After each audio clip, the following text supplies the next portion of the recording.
الله الرحمن الرحيم والعصر إن الإنسان لفي خسر إلا الذين آمنوا وعملوا الصالحات وتواصوا بالحق وتواصوا بالصبر صدق الله العظيم. وقال النبي صلى الله عليه وسلم: اغتنم خمسا قبل خمس، شبابك قبل هرمك، وصحتك قبل سقمك، وغناك قبل فقرك، وفراغك قبل شغلك، وحياتك قبل موتك، أو كما قال النبي عليه الصلاة والسلام. وقال تعالى في شان حبيبه: إن الله وملائكته يصلون على النبي يا أيها الذين آمنوا صلوا عليه وسلموا تسليما. اللهم صل على محمد وعلى آل محمد كما صليت على إبراهيم وعلى آل إبراهيم إنك حميد مجيد. اللهم بارك على محمد وعلى آل محمد كما باركت على إبراهيم وعلى آل إبراهيم إنك حميد مجيد.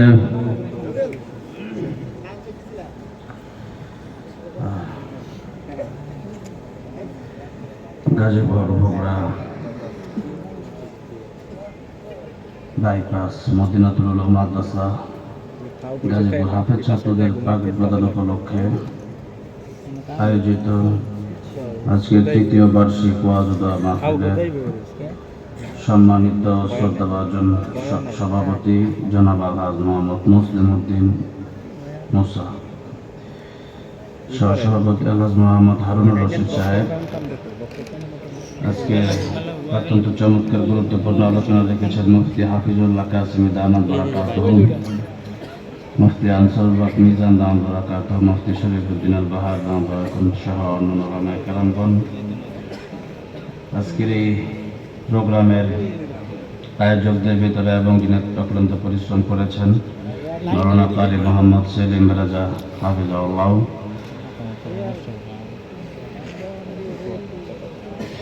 যুবক ভাইরা, মুরব্বী বাবাজিরা, পর্দারে মা বোনেরা, আল্লাহ সুবহান মহিয়ান করিয়ান রব্বে কায়নাত আলীর শান দরবারে হৃদয়ের গভীর থেকে শুকর আদায় করছি যে মহান রব্বুল ইজ্জত ওয়াল জালাল আমাদেরকে অত্যন্ত দয়া করে মায়া করে ভালোবেসে কোরআনের জন্য কবুল করেছেন, মঞ্জুর করেছেন, এই জন্য সকলে বলি আলহামদুলিল্লাহ। আমি 15-20 মিনিট হয়তো সর্বোচ্চ কথা বলবো, কথা বলতে পারতেছি না। ডেঙ্গু জ্বরে 3 ছাত্রদের আক্রান্ত, মাহফিল বলি যে আমার একটু ছাড় দেন, আমি তো এখান থেকে 1 টাকাও নিই না, আর একটা মাহফিল করে আসছে সেটা 1 টাকাও নেই, টাকা তো কথা না বলতে পারলে কি বলবো। এখন এই সুস্থতার ডাক্তার বলছে যে ডেঙ্গু জ্বরের ওষুধ হইলো রেস্ট নিতে হবে, তাহলে শুয়ে থাকতে হবে। খাবার এখানে দিয়েছিল আমার, সকাল দুপুরে খাই নাই, 2 লুকমা খাবার গেছে সামনে খাবার ফলাই দিচ্ছে, খেতে পারতেছে না, পানি খেতে পাই না, 1 ডোক পানি খেতে পাই না, এত তিতা লাগে। 3 সপ্তাহ ধরে ডেঙ্গু জ্বরে আমাদের অনেক বন্ধু বান্ধব 2 বছর মারা গেছে, বিয়ে করছে 2 দিন পরে আমাদের এক বন্ধু মারা গেছে 2 দিন পর ডেঙ্গু জ্বরে। শুধু নাপা খেতে হবে, লিকুইড খেতে হবে, আর ডাক্তার হচ্ছে রেস্ট, কোনো কথা জোরে তো কথাই বলা যাবে না। এরপরেও চাইছিলাম যে 2 সপ্তাহ মাহফিল যদি বন্ধ করে একটু রেস্টে থাকতে পারতাম, কিন্তু কোনো মাহফিল থেকে, একটা মাহফিল থেকে কেউ আমার সাথে যাচ্ছে না। বলেছে আয়েশা শুধু একটু সালাম দিয়ে চলে যায়, আমি কি করবো। সেই কারণে আসছি যে চেহারা দেখাইবার জন্য আসছি আর কি। তো যাই হোক, কমপক্ষে দুটো দোয়া করতে পারবেন, এই দোয়া কারণে যদি বাঁচি তা আল্লাহ যেন সুস্থতা দান করেন, আর যদি মরে আল্লাহ যেন ইমানের সাথে মৃত্যু দেন। সূরা আসর তেলাওয়াত করেছি আপনাদের সামনে এবং একখানা হাদিসে কারিমা পেশ করেছি। এই সূরা আসর এবং হাদিসের সংক্ষিপ্ত তর্জমা করে আলোচনা শেষ করবো ইনশাআল্লাহ। সূরাতুল আসর মক্কা নগরীতে আল্লাহ পাক নাযিল করেছেন। রাসূল করিম সাল্লাল্লাহু আলাইহি ওয়াসাল্লাম যখন মানুষকে বললেন, ইয়া আইয়ুহান নাস কুলু লা ইলাহা ইল্লাল্লাহু তুফলিহু, হে পৃথিবীর মানুষ, তোমরা লা ইলাহা ইল্লাল্লাহ পড়ো, কামিয়াব হয়ে যাবে। ডোনাল্ড ট্রাম্প এত বড় প্রেসিডেন্ট, আমেরিকার প্রেসিডেন্ট, সে জাহান্নামী। সাধারণ দুনিয়ার মানুষ বলতে পারে যে তার সাথে একটা সেলফি তুললে মনে হয় অনেক কিছু, তার সাথে দেখা যাওয়াটা মনে হয় অনেক কিছু, কিন্তু না, তার চেয়ে কোটি কোটি গুণ বেশি ওই ফকির দামি যে ফকিরের ঈমান আছে। আর যদি ঈমান না থাকে, যত বড় প্রেসিডেন্টই হোক না কেন, প্রেসিডেন্টের দাম নাই, এমপির দাম নাই, মন্ত্রীর দাম নাই। আজকে এখানে যারা আসছেন, আমাদের সবচেয়ে বড় দৌলত হচ্ছে যে আমরা ঈমান আমাদের আছে, আছে না নাই? আছে। এই জন্য ঈমান যেহেতু আছে, সেই হিসাবে আমরা আল্লাহর কাছে সারা দিন রাত শুকরিয়া আদায় করলেও শেষ হবে না। এই জন্য রাসূল করিম সাল্লাল্লাহু আলাইহি সাল্লাম বললেন, তোমরা লা ইলাহা ইল্লাল্লাহ পড়ো, তাহলে কামিয়াব হবা। যারা পড়ছে এদের দাম আকাশ জমিনের চাইতেও বেশি হয়ে গেছে। সুবহানাল্লাহ। নবীজি বলেন, কাবারে তোর এত দাম, এত দাম, কিন্তু কাবা, তুই কাবার চাইতে এক একটা ইমানদারের মর্যাদা লক্ষ লক্ষ কোটি কোটি গুণ বেশি। সুবহানাল্লাহ। নবীজি বললেন, কালিমার দাওয়াত দিলেন, এক আল্লাহকে তোমরা মানো। তারা বলল, 360টা মিলে কিছু করতে পারে না, আর এক আল্লাহ কি করবে? নবীজি বললেন যে তোমরা 360 খোদার পূজা করো। এই 360 খোদা কেমন? আল্লাহ কোরআনে বললেন, ইন্নাল্লাযীনা তাদউনা মিন দুনিল্লাহ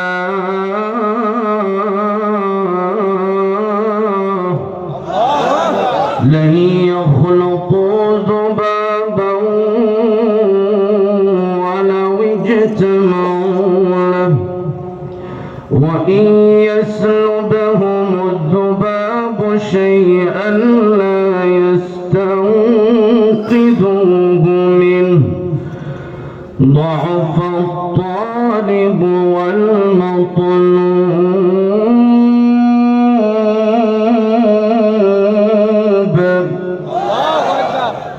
আল্লাহ বলেন, এরা কেমন খোদা, এরা কেমন মূর্তি যে একটা মশা মাছি বানানোর ক্ষমতা তারা রাখে না। শুধু তাই না, তাদের সামনে থেকে যখন একটা মাছ এসে দুধ কলা খাবার নিয়ে যায়, একটা মূর্তি, তার হাত হলো 10টা। এই মূর্তি সেই মাছ এটা সরাইতে পারে না, এদিকে যাও, এটা বুঝতে পারে না। তাইলে আল্লাহ মানুষের ব্যাপারেও বললেন, মূর্তির ব্যাপারেও এই কথা বললেন যে দফা, দুর্বল, তালিব, যে মূর্তির কাছে যায় এও দুর্বল, আর ওয়াল মাতলুব মানে মাতলুব যার কাছে চাওয়া হয় সেও দুর্বল, সে আরো বেশি দুর্বল। কেমন দুর্বল? আমরা চলতে পারি, আমরা হাঁটতে পারি, আমরা কথা বলতে পারি, আমরা হাত দিয়ে কাজ করতে পারি, আর মূর্তি এমন দুর্বলের দুর্বল যে তার খোদা বানাইছে, খোদা নিজে হাইটা দিতে মন্দিরে যাবে, এটা পারে না। কত দুর্বল! তার কাছে আমি কেমনে চাই? তারে তো বানাইলাম আমি নিজে, তার কাছে আমি চাইতে পারি না। তো আল্লাহ বলেন, দুজনই দুর্বল, আমরাও দুর্বল। আল্লাহ বলেন, খলিকাল ইনসানু দাঈফা, মানুষ বড় দুর্বল। প্লেটটা ফুস দিলে শেষ, এত বড় প্লেট, একটা ফুস দিলে 2 টাকার প্লেট শেষ, জায়গা ব্রেক। তাহলে আল্লাহ বললেন, দাঈফা, তুমিও দুর্বল, আর মানুষ তোমরা যার কাছে চাচ্ছ মূর্তিগুলো, এটা আরো বেশি দুর্বল। সুতরাং এই মূর্তির কাছে মাথা নত করে লাভ নাই। মূর্তি তো পরের কথা, প্রভু যদি 2 জন হতো, লাউ কানা ফীহিমা আলিহাতুন ইল্লাল্লাহু লাফাসাদাতা, এক প্রভু বলতো যে সূর্য আজকে উঠবে, আরেক আল্লাহ বলতো না আজকে উঠবে না, এগুলো করতে করতে সব ধ্বংস হয়ে যেত, মারামারি হইতো। সুতরাং আল্লাহ একজন, আল্লাহর কোনো শরীক নাই। যদি বাঁচতে চাও, যদি দুনিয়াতে শান্তি পেতে চাও, পরকালে মুক্তি পেতে চাও, ইয়া আইয়ুহান নাস কুলু লা ইলাহা ইল্লাল্লাহু তুফলিহুন, তোমরা পড়ে নাও লা ইলাহা ইল্লাল্লাহ, আল্লাহ ছাড়া কোনো মাবুদ নাই। কাফির বেঈমানেরা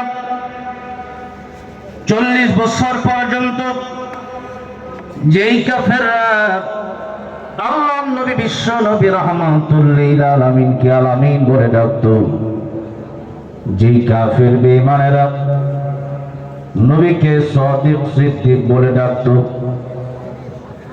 আল্লাহর নবীকে আমানতদার বলে ডাকতো, সেই কাফের বিশেষ করে আবু লাহাব নবীর বিরুদ্ধে পাথর নিয়ে দাঁড়ায় গেল। অথচ আবু লাহাব আমার নবী যেদিন পৃথিবীতে এসেছিলেন তার বান্দি সুয়াইবাকে আজাদ করে দিয়েছিলেন নবীর দুনিয়াতে আসার আগমনের খুশিতে।